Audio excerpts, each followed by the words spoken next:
Hello, everybody. Canal here. I have an amazing topic that you guys would be interested in, and I believe it'll be relevant. And I want to talk about the topic of addictions. Yes, addictions. A lot of us deal with it. I want to say 90% of us have an addiction, but unfortunately, some of us have unhealthy addictions, and we think we have no control. And truth be told, a lot of us don't have control.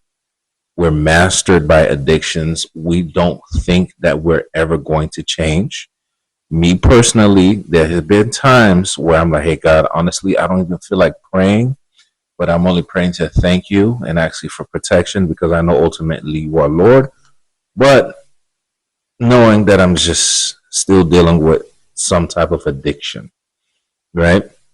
And then there's even been times where I'm like, hey, God, I'm about to do this, but please forgive me ahead of time. See when you're at that point, that's addiction. And some of us are like that, scrolling, porn, gossip, looking at people's stories all the time, talking on the phone, YouTube shows, binge watching. I'm a binge watcher. I'm not gonna lie to you. Um, it's crazy out here, right? So my definition of addiction is that thing you indulge in that you feel like you have no control. That thing that just takes over your life. That thing that you have that if you don't do it, you're just gonna have withdrawals, and it could be a bad thing. So I'm not a therapist or anything like that. I'm not a pastor. Some say I should be, but that's a story for another day. What I found out about addictions is they're not going to make your life better. You know that those 3 4 hours we're binge watching something on Netflix, Hulu. It's not making your life better. See, if the Bible says, "He who plows his field shall have plenty." All hard work gives profit, right? But if we're addicted to something and we have no control and we're just indulging and indulging and indulging, we're losing our mind just indulging, it is not making our life better. Okay. As a matter of fact, my second point is it's actually making us worse because time is the biggest asset we have. That's why I don't believe services like Uber Eats and delivery services will ever go out of business because we don't want to get out of our house sometimes to get our what we want, right? We want to save time, like cleaning services will never go out of business because people come and clean for us because we don't want to put the time to it. Time is a resource. When you see somebody's muscular, when you see somebody is educated or getting these degrees, that's because they're putting the time. But if we're addicted to something and we have no control, we're not going to therapy or anything, mighty goodness, it's actually making our lives worse. You're going backwards. You're stagnant. If you have a Pentecostal Christian background like myself, we say, I rebuke the spirit of stagnation. I rebuke you, every oppressive spirit and all that. And hey, those things are true. There's a time and place for that. But what we're not praying against is addiction. What we're not doing is praying and fasting against addiction. In my personal opinion, discipline, having a disciplined life where you're just locked into a purpose, where you're locked into a skill, and you're just kind of like borderline obsessed, and you're waking up at 3 4 in the morning or staying up. That is your best friend. But we'd rather just chill on the couch and rot. That's a term that I learned from somebody in their early 20s. I like to rot, meaning that This person likes to just chill and don't do anything. That's an addiction. Just chilling. That's an addiction, right? It's like, who the hell wants to do that? So it's making your life worse. It's making us not intelligent. It's making us out of shape. As a matter of fact, addictions could be, it's making us sick. That's why people overdose in all these things. So a lot of times we ain't got no control. And one thing I realize about addictions too is because there is a bigger problem that we're not addressing. Some of us are hurt. Some of us are traumatized. Some of us are disappointed. We're bored. We're overwhelmed. We don't know what's becoming of our lives. We're not where we want to be in our life. So the only way we can feel good or find any satisfaction in life is to indulge in our addictions. And you want to know the truth? Because of dopamine and endorphins and things of that nature, addictions actually work. They do make you feel better. Yeah, they do make you feel better. Smoking does make you feel better. Drinking does make you feel better. Scrolling does make you feel better. Binge watching does make you feel better. Rotting makes you feel better. Masturbation makes you feel better. Cussing like crazy makes you feel better. Gossiping makes you feel better. It gives you a rush. It's literal. It's a real thing. The problem is when it masters you. Now you're going backwards.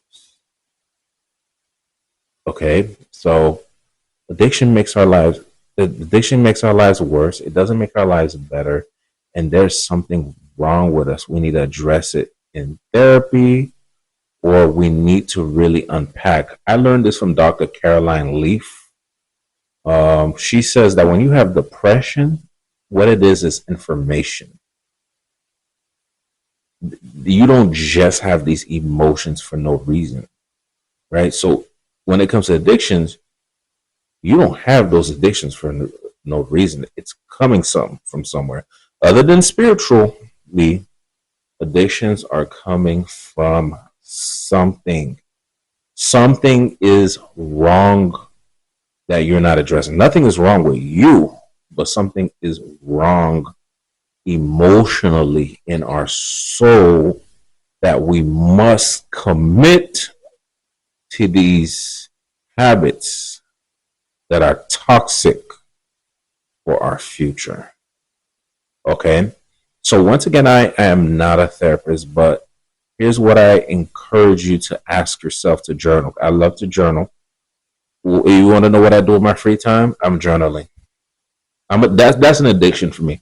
I love thinking on paper. I love to journal, and I love asking myself questions. So one question I got for you to think about is, what could I be doing instead of this addiction? What is it that I like more than this addiction? What is the worst that can happen if I don't indulge in this addiction? And what is it about me that I am not addressing? Me personally, you want to know some of the problems with my addictions is because something is bothering me that I can't talk to nobody about. I don't talk to nobody about, or I'm embarrassed about. And it's bothering me because I'm sweeping those feelings under the rug. I'm being strong, but then emotionally I'm a mess. So I need something to fix my state of mind. I'm wondering if one of you guys can relate to this. Maybe it's just me. So figure out, what is it about you? What is it you want? What are you obsessed with? What can you plug into? When I was a youth pastor, I wasn't dealing with addictions because I was thinking about people and things outside of myself. I was focused on God. I was focusing on the Bible. I was focusing on delivering a good message. I was focusing on doing the event, a good event for the kids and the youth in the ministry. I was productive. I was plugged into something that's going to make me grow and that's going to serve other people. So a lot of times the truth is these addictions is really telling us about our life, ourselves, and we're not plugging in and we're not doing anything and we're only thinking about ourselves. So hey, if you live like that, you're not going to feel good. You're not going to have a merry heart. So let's just be addicted. Let's just stay on that phone. Let's keep on watching that show. What else is there to do? What else is gonna make me feel better? What is it do I like? What is my mag? CT Fletcher says, "What is your magnificent obsession?" Okay, what is it about you that's what's that thing that's about you that's going to change the lives of people around you? And I'm really talking to myself. See me speaking through this camera on this mic. I feel alive. I feel happy because I'm praying that tons of people find this video and are encouraged. And yes, maybe I'm not giving you information, but hopefully you like my personality enough to hear what I'm saying. That's gives me energy and life. And I can't wait to post the next video. So ask yourself a question. Let's address these addictions because it's making our lives worse and it's telling us that we're not serving at our highest potential. Lord bless and keeping. I hope this video was great. Don't forget to like, share, and subscribe.